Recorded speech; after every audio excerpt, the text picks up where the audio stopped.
আসসালামু আলাইকুম। I news বাংলার আন্তর্জাতিক সংবাদে স্বাগতম। আমেরিকার বাড়া ভাতে ছাই দেবে চীন, বললেন জো বাইডেন। ট্রাম্পকে দোষী সাব্যস্ত না করলে সে ফের একই কাজ করবে, বলছে ডেমোক্রেটরা। কাশ্মীর ইস্যুতে মার্কিন অবস্থানে হতাশ পাকিস্তান। মিয়ানমারের জেনারেলদের বিরুদ্ধে ব্যবস্থা নিল ফেসবুক।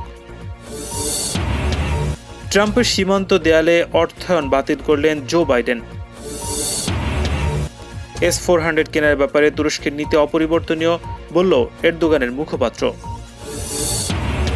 মিয়ানমারের জান্তার বিরুদ্ধে কঠোর আন্তর্জাতিক পদক্ষেপ চায় সূচির সমর্থকরা। ইসরায়েলি অস্ত্রে হত্যা করা হয় ইরানি পরমাণু বিজ্ঞানীকে।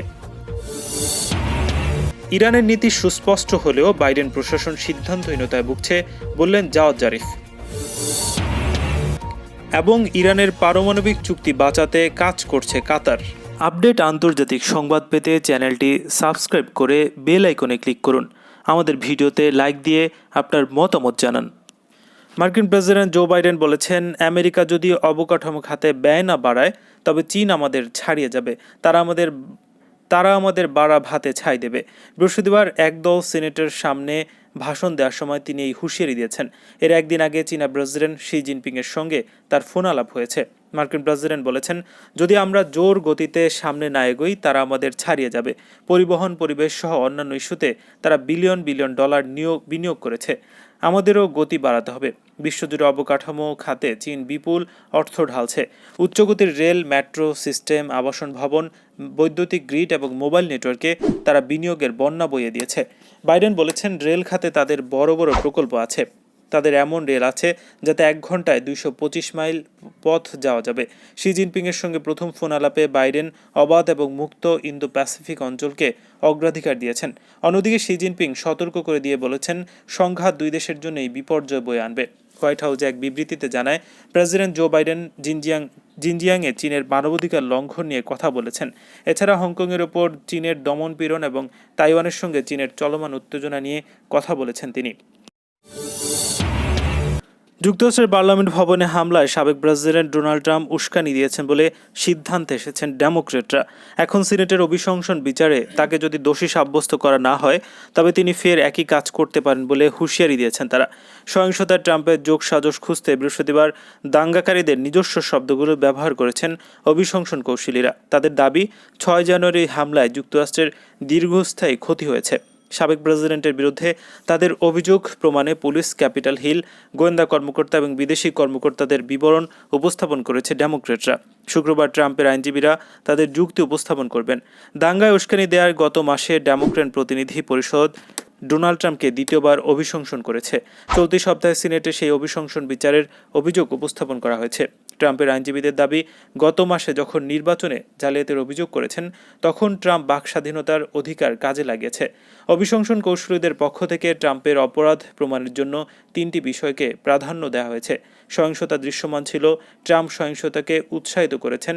তিনি নিজ ইচ্ছায় পরিকল্পিতভাবে ঘটনা ঘটিয়েছেন। প্রধান কৌশলী হিসেবে দায়িত্ব পালন করা কংগ্রেসম্যান জ্যামি রাস্কিন বলেছেন, ট্রাম্প নির্বাচনের ফল অস্বীকার করে আমেরিকার মানুষের অধিকারকে খর্ব করেছে। কাশ্মীর ইস্যুতে জো বাইডেন প্রশাসনের অবস্থানকে অসঙ্গতিপূর্ণ বলে দাবি করেছে পাকিস্তান। 18 মাস বন্ধ রাখার পর ভারত নিয়ন্ত্রিত জম্মু কাশ্মীরে দ্রুতগতির ইন্টারনেট সেবা চালু করায় মার্কিন পররাষ্ট্র মন্ত্রণালয় সম্প্রতি টুইট করে উদ্যোগকে স্বাগত জানিয়েছে। টুইট বার্তায় বলা হয়, ভারতের জম্মু এবং কাশ্মীর এলাকায় 1.5 বছর পর আবার 4G ইন্টারনেট পরিষেবা চালু করার উদ্যোগকে স্বাগত জানায় যুক্তরাষ্ট্র। পাকিস্তানের পররাষ্ট্র মন্ত্রণালয় বৃহস্পতিবার এক টুইট বার্তায় হতাশা প্রকাশ করে বলেছেন, কাশ্মীরকে ভারতের অংশ হিসেবে উল্লেখ করায় জো বাইডেন প্রশাসনের অবস্থানকে অসঙ্গতিপূর্ণ। এতে স্বায়ত্তশাসিত অঞ্চলের মানুষের স্বাধীনতা কেড়ে নেওয়ার পদক্ষেপকে মার্কিন প্রশাসন এক অর্থে অনুমোদন দিয়ে দিল। পাকিস্তানের পররাষ্ট্র মন্ত্রণালয়ের মুখপাত্র জাহিদ হাফিজ চৌধুরী বলেছেন, এর মাধ্যমে ভারতের দখলদারিত্বকে স্বীকৃতি দিল বাইডেন প্রশাসন। মিয়ানমারের ক্ষমতা দখলকারী সামরিক কর্মকর্তাদের বিরুদ্ধে পদক্ষেপ নিয়েছে সামাজিক যোগাযোগের ওয়েবসাইট ফেসবুক। শুক্রবার কোম্পানিটি জানিয়েছে, মিয়ানমারের সামরিক বাহিনী পরিচালিত প্রোফাইল এবং পেজ থেকে প্রচার করা যে কোনো কন্টেন্ট ছড়ানো কমিয়ে দেওয়া হবে। ভুয়া তথ্য ছড়াতে এসব প্রোফাইল এবং পেজ ব্যবহার হওয়ায় এই সিদ্ধান্ত নেওয়ার কথা জানিয়েছে ফেসবুক কর্তৃপক্ষ। সিঙ্গাপুর ভিত্তিক সংবাদ মাধ্যম দ্য স্ট্রেইটস টাইমসের প্রতিবেদনে এ তথ্য জানানো হয়েছে। রাজনৈতিক বিরোধের ক্ষেত্রে সাধারণত কোনো পক্ষ নিতে অনাগ্রহ দেখায় ফেসবুক কর্তৃপক্ষ, তবে মিয়ানমারের ক্ষেত্রে তাদের অবস্থানের বড় ধরনের বদল দেখা যাচ্ছে। সেনাবাহিনীর বক্তব্য প্রচারের বিরুদ্ধে সরাসরি ব্যবস্থা নিচ্ছে তারা। ফেসবুকের এক বিবৃতিতে বলা হয়, গত 1 ফেব্রুয়ারি মিয়ানমারের সেনা অভ্যুত্থানের পর মাঠ পর্যায়ের পরিস্থিতি উত্তপ্ত রয়েছে, আর এসব ঘটনার সঙ্গে খাপ খাইয়ে নেওয়ার চেষ্টা করছে ফেসবুক। গত 1 ফেব্রুয়ারি নির্বাচিত সরকারকে উৎখাত করে জান্তা সরকার ক্ষমতা দখলের পর থেকেই মিয়ানমারে ব্যাপক বিক্ষোভ হচ্ছে। রাজপথে নেমে আসছে হাজার হাজার মানুষ। মেক্সিকো সীমান্তে দেয়াল নির্মাণের অর্থ বরাদ্দে ডোনাল্ড ট্রাম্পের জারি করা জাতীয় জরুরি আদেশ প্রত্যাহার করে নিয়েছেন নতুন মার্কিন প্রেসিডেন্ট জো বাইডেন। বৃহস্পতিবার কংগ্রেসকে লেখা এক চিঠিতে বাইডেন ট্রাম্পের এই আদেশ অযৌক্তিক এবং দেয়াল নির্মাণে করদাতাদের অর্থ নতুন করে আর ব্যয় করা হবে না। দেয়াল নির্মাণ করতে 2019 সালে যুক্তরাষ্ট্রের দক্ষিণ সীমান্তে জরুরি অবস্থা ঘোষণা করেন প্রেসিডেন্ট ডোনাল্ড ট্রাম্প। এর মাধ্যমে তিনি কংগ্রেসকে এড়িয়ে সামরিক তহবিল ব্যবহার করে দেয়াল নির্মাণে অর্থ বরাদ্দ করেছেন। হোয়াইট হাউস ছেড়ে যাওয়ার আগে প্রকল্পটিকে প্রায় $2,500 কোটি ব্যয় করেন ট্রাম্প।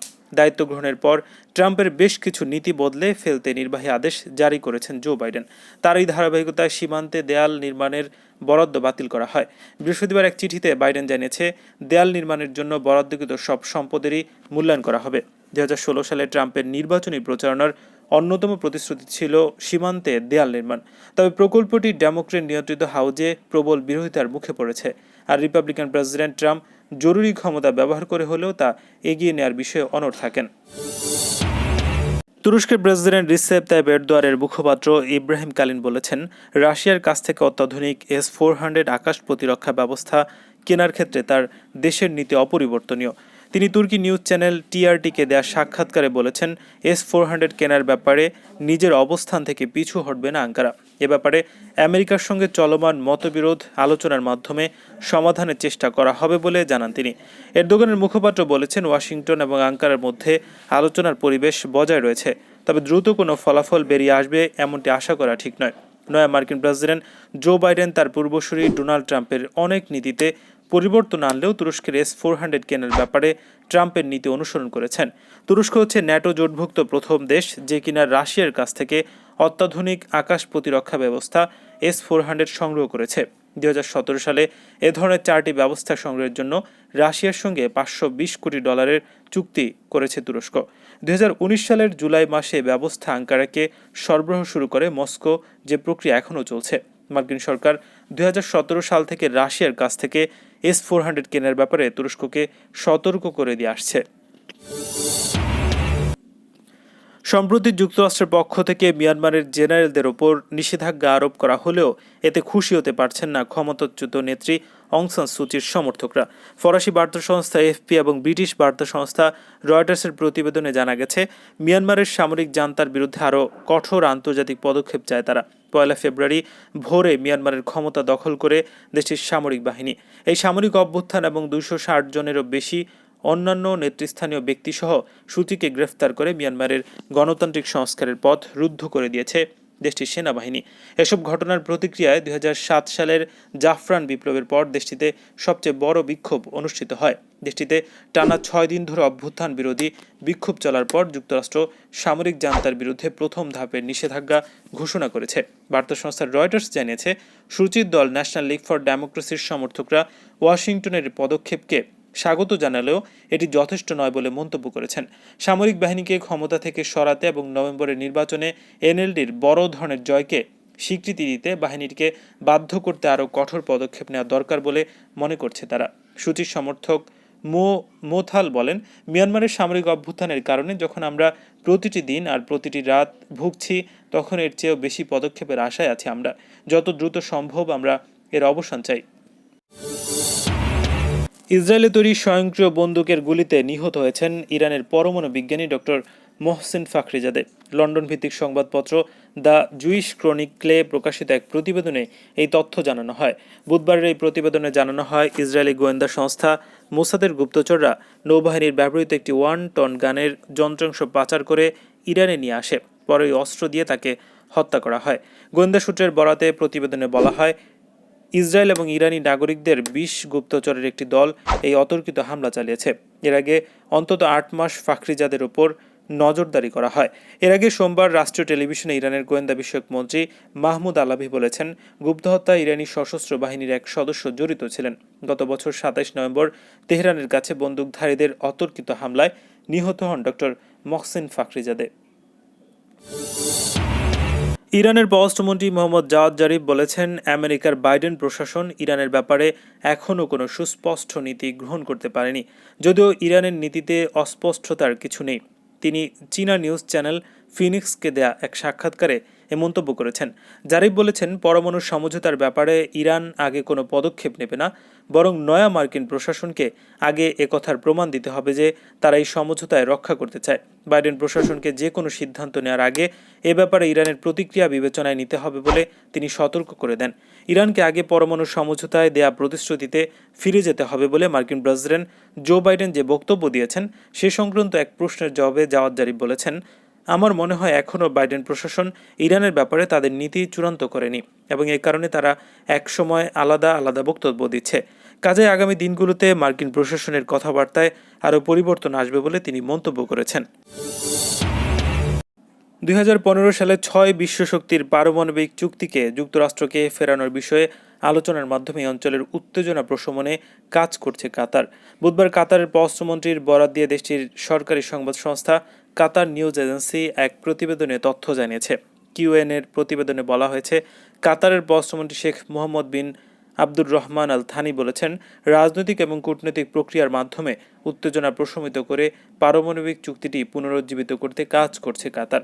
চলতি সপ্তাহের শুরুর দিকে ইরান বিষয়ক মার্কিন বিশেষ প্রতিনিধি রবার্ট মেলি এবং যুক্তরাষ্ট্রের জাতীয় নিরাপত্তা উপদেষ্টা জেক সুলভিনার সাথে পৃথক ফোন আলাপ করেন আল থানি।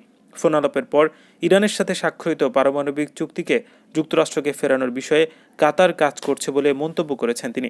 বিশ্বের শীর্ষ ক্ষমতাধর দেশগুলোর সাথে ইরানের এই পারমাণবিক চুক্তিতে প্রত্যাবর্তনের উপায় খুঁজছে যুক্তরাষ্ট্রের নতুন প্রেসিডেন্ট জো বাইডেন নেতৃত্বাধীন প্রশাসন। ইরান শর্ত লঙ্ঘন করে ইউরেনিয়াম সমৃদ্ধকরণ অব্যাহত রেখেছে অভিযোগ এনে ২০১৮ সালে যুক্তরাষ্ট্রের প্রেসিডেন্ট ডোনাল্ড ট্রাম্প এই চুক্তি থেকে ওয়াশিংটনকে প্রত্যাহার করে নিয়ে তেহরানের বিরুদ্ধে নতুন করে নিষেধাজ্ঞা আরোপ করে। আপডেট আন্তর্জাতিক সংবাদ পেতে চ্যানেলটি সাবস্ক্রাইব করে বেল আইকনে ক্লিক করুন। আমাদের ভিডিওতে লাইক দিয়ে আপনার মতামত জানান।